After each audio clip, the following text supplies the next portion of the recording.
네, 안녕하세요, 여러분. 종합소득세 아직 안 하신 분들 지금 하시느라고 또 바쁘실 텐데요.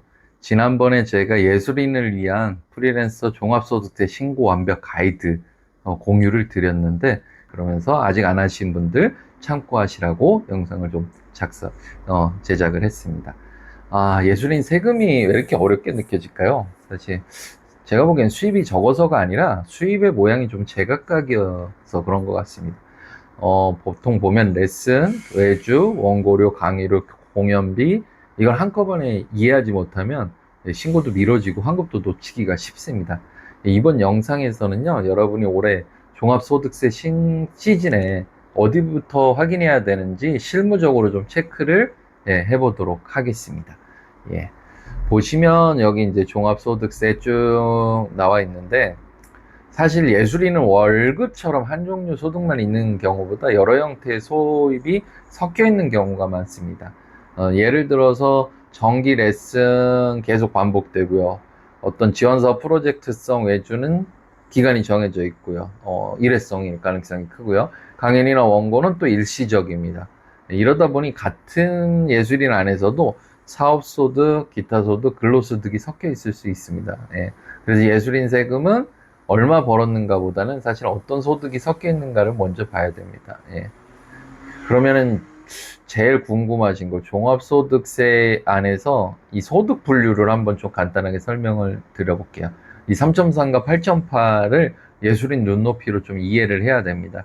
이 3.3 여기서 나와 있듯이 3.3%는 사업소득, 8.8%는 기타소득으로 이렇게 분류를 하는데요. 아, 여러분들이 통장에 돈이 들어올 때 세금이 이미 떼었으니 신고는 끝났다고 생각할 수 있습니다. 하지만 프리랜서 예술인에게 3.3%는 중간 정산일 뿐이고요. 다음에 종합소득세 신고에서 정산이 될 수 있는 부분입니다. 그래서 지금 5월 달에 우리가 이거를 하고 있는 거고요. 지금 보시면 이 3.3%는 그 프리랜서로 꾸준히 반복적으로 활동하며 번 돈, 여러분들이 정기적인 레슨, 장기 프로젝트를 참여해서 고정 외주 작업 등 했을 때는 여러분들에게 3.3%를 떼고 기관이나 기업이나 단체에서 입금을 해줍니다. 미리 3.3%의 세금을 뗀 거죠. 예. 그리고 기타서도 8.8%를 떼는 경우가 있어요, 여러분에게. 이게 어느 경우냐면 어쩌다 한번 일회성 단발적으로 버는 돈이에요. 특히 특강 강의료, 원고료, 대회 및 공모전 상금 같은 거 선정되시면 요때 8.8%를 뗍니다.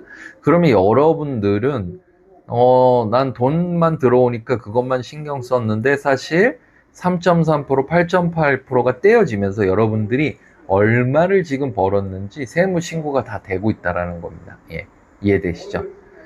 그래서 5월에 내가 이렇게 떼인 돈이 내가 지금 낸 세금이, 우리가 돈을 받을 때 미리 떼인 세금, 임시로 낸 세금 대비 1년치 진짜 세금을 정산했을 때 내가 세금을 더 냈으면 여러분들에게 환급해서 돌려주는 거고요. 만약에 판단했을 때 덜 냈으면 추가로 납부하라고 추가 납부 금액이 편성이 되는 겁니다. 이게 지금 5월 말까지 진행되는 종합소득세 신고입니다. 매년 지금 5월에 말까지 진행이 되죠. 그래서 이게 지금 5월 1일부터 5월 31일인데 신고하지 않으면 여러분 가산세가 붙는다는 거예요. 예. 그래서 무신고 가산세, 납부세액이 20%, 예. 그리고 일부러 누락한 부정 무신고는 40%나 됩니다. 예. 이렇게 납부지원 가산세 계산법이거든요. 그러니까 꼭 신고하셔야 된다라는 거. 예. 그리고 가끔 물어보시는 분들이 있어요. 나는 신고 대상인가? 여기서 예술인이 많이 멈추탱입니다. 나는 프리랜서인데 회사 소속이 아니니까 뭐 작년에 수입이 많지 않았는데 뭐 강의 몇 번 했는데 뭐 이렇게 생각을 하실 수 있는데, 기본적으로 종합소득세 소득이 있다면 아까 얘기한 3.3%나 8.8%로 떼이고 받은 돈이 있다면 신고 여부를 여러분 확인하셔야 된다 말입니다. 예. 그래서 근로소득만 있고 연말정산, 내가 회사에 다니면서 급여를 받으면서 연말정산이 끝난 경우라도요, 다른 소득이 함께 있다면 합산 신고 대상이 되는 겁니다, 여러분. 예. 그래서 지금 보시면 해당 대상자가 이게 작년에 단돈 1원이라도 소득이 있었다면 기본적으로 신고 대상이에요. 내가 어디 프로젝트를 같이 했거나 지원 사업에서 3.3%를 받았거나 특강 가거나 이래서 8.8% 받았으면 당연 신고 대상자라는 거. 예, 그래서 해당 대상자는 이렇게 됩니다. 뭐 프리랜서 자영업 예술인은 뭐 가장 대표적인 이 사업소득자인데 요거 해당되고요. 작년에 퇴사하고 이직하지 못한 사람, 예, 연말정산 못했으므로 5월에 필수입니다. 예, 뭐 엔잡러들도 대상이고요. 아르바이트하는 학생, 청소년도 대상입니다. 연구비 받으시는 연구원, 예술 분야 이런 분들 다 해당되신다는 거. 예. 요번에요, 올해 신고가 조금 편해진 부분이 있어요. 요 모둠 체험이라는 서비스예요. 예, 요게 그런데 함정이 있습니다. 이게 편하지만 무조건 정답은 아니라는 거예요. 예. 이 모둠 체험 서비스라는 게 생기면서 아마 문자도 오시고 홈택스 돼서 신청을 하려고 들어가면 요 모둠 체험 서비스 대상이라는 팝업이 뜨기도 합니다. 그러니까 작년도에 이렇게 3,600만 원 미만의 프리랜서가 대상이에요. 소득. 예, 거의 많은 분들이 예술 분야에서 프리랜서 분야에서 해당이 되실 거라고 생각이 됩니다. 그러면 요 대상자들은 간편하게 신고를 할 수가 있어요. 그래서 모둠 체험은 이 나라에서 정한 평균적인 비율로 경비를 대충 계산해 줍니다. 그런데 여러분들이 조금 체크해야 하셔야 될 게 뭐냐면, 작년에 만약에 내가 공방을 이전을 해서 아니면 큰 전시를 해서 많은 지출이 있으신 분들이 있을 거예요. 훨씬 지출이 많아, 작년에. 예. 그래서 내가 어떻게 보면 적자인 상황이야. 재료비, 뭐 월세, 작업비 이런 것들이 많이 있는. 그런데 이런 분들은 그대로 신고하시기보다는 장부기장, 내가 증빙을 좀 하시면 돼요. 예. 그러면 이 결손금, 적자 부분을 10년 안에 2월에서 세금을 크게 줄일 수가 있습니다. 예. 요 부분이 모둠 체험의 함정이에요. 그래서 작년에 내가 많은 돈을 지출을 한 부분이 있다. 그러면 나라에서 정한 평균 비율로 계산하는 게 아니라 내가 쓴 지출만큼 증빙을 하시는 게 나은 방법이다. 이렇게 좀 설명을 드리겠습니다. 그러면 홈택스 들어가서 가장 먼저 해볼 것은요, 이 여러분의 부여한 유형을 확인을 하셔야 돼요. 이 유형에 따라 셀프로 할지 아니면 이건 좀 안 된다, 세무사를 의뢰를 해야 된다라는 거는 신고 유형에 따라 좀 판단을 하시면 됩니다. 자, D, E, F, G 유형은 셀프 신고가 가능한 부분이에요. 구조가 단순해서요, 혼자 충분히 하실 수 있습니다. 그러나 I 유형, 요거는 약간 국세청의 경고장 같은 겁니다. 예. 소득을 적게 신고했거나 뭐 이렇게 누락했거나 예의주시하고 있다라는 거예요. 그래서 이것은 전문가의 도움을 꼭 받으시길 조언드립니다. 예. 요건 이따 한번 실제 화면에서 제가 보여드릴게요. 예.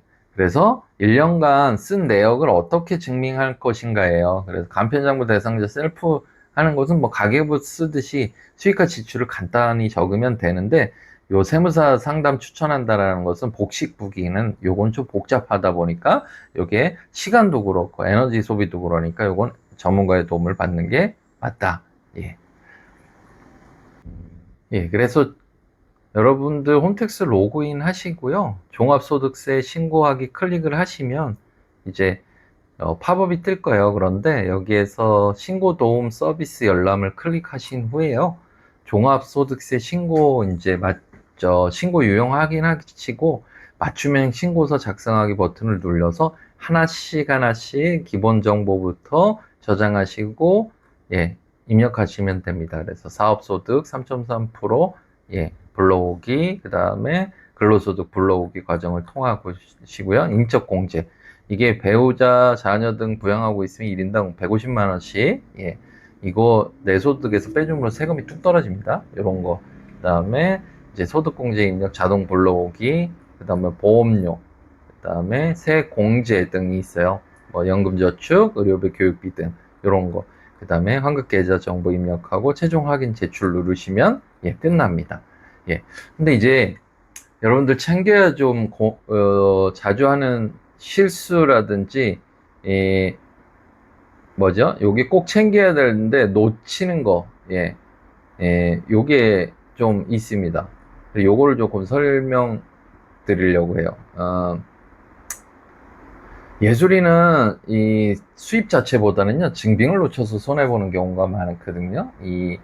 그래서 요걸 좀 설명드리면, 필수공제 4가지를 꼭 체크를 하셔야 돼요.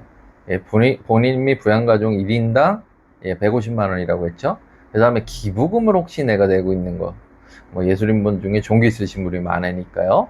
그 다음에 연금저축 IRP, 요 900만 원 한도 내에서 납입액에 요 정도 세액 공제하니까 요것도 추천드리고요. 고용보험료, 예술인이 본인 부담액으로 한 부분 전액 공제입니다. 그리고 특히나 아까 말씀드렸죠. 내가 쓴 돈이 많은데 그것을 내가 이제 지출이 많았는데 요것들은 사실 수익에서 비용을 빼고 남은 이익에만 세금을 부과하는 거기 때문에 증빙영수증이 있다면 꼭 첨부하셔야 됩니다. 그래서 공간 임차부터 장비, 재료비, 조사비, 교통통신비, 외주, 인건비 등 안에서 이렇게 세부 항목들을 좀 정리해 놨는데 이런 것이 있다면 여러분들이 조금 정리를 해서 입력을 하면 그만큼 세금을 줄일 수 있는 겁니다. 그러니까 항상 공연 전시, 어떤 공방 운영 이런 거 하실 때 이런 것들 놓치지 말고 잘 챙겨 놓으셔야 된다라는 거, 요거 좀 알려드립니다. 뭐 국세청의 이 사업자 대출 이자 처리 부분은요, 계속 좀 강조가 나오는 건데요. 사업 대출을 받아놓고 목적 외에 쓰면 이게 굉장히 페널티를 준다라는 그런 내용이고요. 그리고 그 밑에도 뭐 이렇게 지금 우리가 장난치지 말라는 경고장이 이런 대표적인 사례라는 겁니다. 그리고 사실 우리가 지방세 별도 신고해요. 그러니까 종합소득세의 10%를 지방소득세로 납부를 해야 되는 거거든요. 이건 또 위택스에서 해요. 그러니까 사실 이 종합소득세의 3.3% 중에 3%가 지금 종합세액이고 0.3%가 지방소득세입니다. 이게 합쳐져서 3.3%, 8%도 8%, 0.8%. 요걸 해서 홈택스 신고 완료 버튼을 누르면 연동이 되니까 지방소득세 별도 나쁘다. 요게 참고하실 사항입니다. 그래서 예술인을 위한 절세 꿀팁을 좀 정리를 해보면요. 꼼꼼히 좀 챙기셔야 돼요. 영수증 싸움이에요, 사실. 그래서 세금계산서, 현금영수증, 신용카드 매출전표, 그때그때마다 사진 찍어서 다 저장해 놓으시고요. 올해 돈을 못 벌고 적자가 났다면 귀찮아도 장부를 써서 적자를 확정받아서 이 적자는 10년 동안 보관돼서 세금을 줄여주는 거니까 조금 힘들더라도 요번에 그렇게 하시는 게 좋겠다. 노란 우산공제 가입하기, 프리랜서도 가입 가능한 소득공제입니다. 그래서 연 최대 500만 원까지 소득공제 혜택이 주어지니까요. 요 노란 우산공제 가입도 참고를 하시면 좋을 것 같고요. 팀 프로젝트는 수익 분배로, 프로젝트로 큰 돈을 받았는데 대표 한 명이서 소득이 물리면 누진세율로 세금 폭탄 맞습니다. 이 경우 많아요. 그래갖고 처음부터 공동사업자로 등록하거나 수익을 배분하실 때는 이 개별적으로 3.3%, 8.8%꼭 하시고 지급을 하셔야 돼요. 그냥 막 주면 안 됩니다. 그리고 무료 상담 116 적공 활용하셔갖고 친절한 상담을 해주니까요. 참고하시면 좋을 것 같습니다. 꼭 신고 전에 아직 못하신 분들은 체크 항목 체크해 보시면서 하나씩 확인을 하시면 좋을 것 같고요. 자주 묻는 질문들을 한번 읽어보시면 좋을 것 같습니다. 여기까지가 제가 만들었던 가이드고요. 실제로 로그인 하시면 이렇게 나옵니다. 실제로 로그인 화면인데요. 이제 종합소득세 신고하면 이렇게 팝업이 뜹니다, 여러분. 팝업이 뜨죠. 이 팝업에서 여러분들이 뭐 신고하기를 해서 그냥 간편하게 신고하실 수도 있고요. 아니요, 신고도움 열람받기 들어가셔서 여기서 내용들 하나하나 확인하실 수가 있어요. 유의사항, 신고한 여기서 이제 뭐 모둠 채용 신고 단순 경비율로 할 것이냐, 예, 일반 신고로 해서 할 것이냐, 요 설명들을 좀 보시고 예, 진행을 할 수 있습니다. 예, 오늘은 여러분 5월, 매년 5월에 하는 이 프리랜서인 예술가를 위한 종합소득세 신고 완벽 가이드 설명을 좀 드렸습니다. 중요한 거는요, 여러분 수입도 수입이지만 지출에 대해서 여러분들이 꾸준히 체크하고 관리하고 증빙 자료들을 준비해 두시는 게 좋겠다. 그리고 내가 단체 대표일 경우 이렇게 돈을 직접 대표자로서 받고 나서 우리 단원들이나 이렇게 돈을 줄 때 이걸 증빙을 할 수 있는 3.3%, 8.8% 원천세 신고 없이 주게 되면 세금 폭탄은 내가 맞는다. 요거 좀 참고하셨다가 꼭 잊지 말고 자금 사용에 체크를 하시고, 이거 꼭 잊지 말고 체크를 하셔야 된다라는 거, 요거 두 가지 좀 강조드리면서 영상을 마치도록 하겠습니다. 다음 시간에는 더 유익한 정보로 찾아뵙겠습니다. 구독과 좋아요는 위대의 성장에 큰 도움이 됩니다. 감사합니다.